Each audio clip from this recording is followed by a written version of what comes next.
Silchar medical college ও হাসপাতালে পরিদর্শনে মন্ত্রী কৌশিক রায় উন্নত স্বাস্থ্যসেবা নিশ্চিত করতে একাধিক নির্দেশ। রাজ্যের স্বাস্থ্য পরিষেবাকে আরও শক্তিশালী, আধুনিক ও জনমুখী করে তুলতে শুক্রবার শিলচর মেডিকেল কলেজ ও হাসপাতাল পরিদর্শন করেন অসম সরকারের মন্ত্রী কৌশিক রায়। এদিন তিনি হাসপাতালের বিভিন্ন বিভাগ ঘুরে চিকিৎসা পরিষেবা, রোগীদের জন্য উপলব্ধ সুযোগ সুবিধা, পরিকাঠামো, পরিচ্ছন্নতা, চিকিৎসা ব্যবস্থার মান এবং প্রশাসনিক কার্যক্রমের সার্বিক পর্যালোচনা করেন।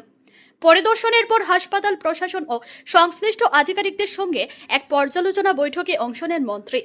বৈঠকে রোগীদের দ্রুত ও মানসম্মত চিকিৎসা নিশ্চিত করা, জরুরি পরিষেবার কার্যকারিতা বৃদ্ধি, প্রয়োজনীয় ওষুধ ও চিকিৎসা সরঞ্জামের পর্যাপ্ত মজুদ, হাসপাতালের পরিচ্ছন্নতা বজায় রাখা এবং সাধারণ মানুষের অভিযোগ দ্রুত নিষ্পত্তির উপর বিশেষ গুরুত্ব আরোপ করা হয়। পাশাপাশি হাসপাতালের বিভিন্ন পরিকাঠামোগত সমস্যা ও ভবিষ্যৎ উন্নয়ন পরিকল্পনা নিয়েও বিস্তারিত আলোচনা হয়। এ বিষয়ে শিলচর মেডিকেল কলেজ ও হাসপাতালের অধ্যক্ষ ডক্টর ভাস্কর গুপ্ত জানান, হাসপাতালের পরিষেবা আরও উন্নত করার লক্ষ্যেই এই পর্যালোচনা বৈঠকের আয়োজন করা হয়েছে। তিনি বলেন, বর্তমান চিকিৎসা পরিষেবা, পরিকাঠামো এবং প্রশাসনিক বিভিন্ন বিষয় নিয়ে বিস্তারিত আলোচনা হয়েছে।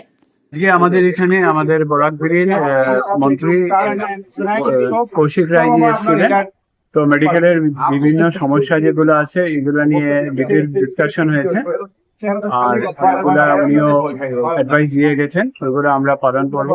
মেডিকেল মিটিংটা হয়, সিভিল আর ইলেকট্রিক্যাল কনস্ট্রাকশন আমাদের কমপ্লিট হয়ে গেছে। আমরা ফার্নিচারের জন্য ওয়েট করছি। যখনই আমাদের ফার্নিচার গুলো এসে যাবে তখনই আমরা এটা মানে ইনোগ্রেট করা হবে। মধ্যে মধ্যে একটু বিদ্যুতের সমস্যা হচ্ছে, আমরা এপিডিসিএল এর সাথে কাছে আছি, আর এপিডিসিএল ও চেষ্টা করছে আমাদের নিরবিচ্ছিন্ন বিদ্যুৎ সরবরাহ করানোর জন্য। আর আমাদের 24টা জেনারেটর আছে, আমাদের যখনই বিদ্যুৎ চলে যায় আমরা এই জেনারেটর গুলার সাহায্যে সবগুলো আমাদের সার্ভিস যেগুলো আছে ওইগুলা কন্টিনিউ করে রাখি। কিছুদিন পরপর আমরা দেখতে পারি যে চুরের সমস্যা আপনারা দুই একবার ধরেও দিয়েছিলেন। এই বিষয়ে কি বলবেন? যে দূর দূর থেকে লোকজন আসেন, দেখা যায় মোবাইল বা অনেক কিছু চুরি হয়ে যায়। না, দেখেন মেডিকেল কলেজে অনেক রকম মানুষ আসেন, তো অনেক সময় পেশেন্টের সাথে রোগীর আত্মীয়রা আসেন, আর অনেক সময় অনেক দালাল বা চুরও ঢুকে যায়। তো আমরা চেষ্টা করি ওদেরকে আইডেন্টিফাই করে ধরার জন্য। এই ক্ষেত্রে আমাদের লোকাল পুলিশও সাহায্য করেন, আর আমাদের সিকিউরিটি আছে, ওরাও হেল্প করেন। মধ্যে মধ্যে এরকম ইনসিডেন্টস হচ্ছে, কিন্তু আমরা পুলিশের সাথে আছি এবং এই বিষয় নিয়েও আজকে কথা হয়েছে মন্ত্রী স্যারের সাথে। আমাদের এসপি স্যারও এসেছিলেন, ডিস্ট্রিক্ট কমিশনার এসেছিলেন।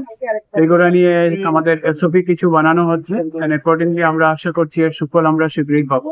আর একটা জিনিস আমরা গত কিছুদিন আগে দেখতে পাই, পানীয় জলের সমস্যা। যারা দূর দূর থেকে আসেন পানীয় জল পান না বলে একটা অভিযোগ উঠছে, এই বিষয়ে কি বলবেন?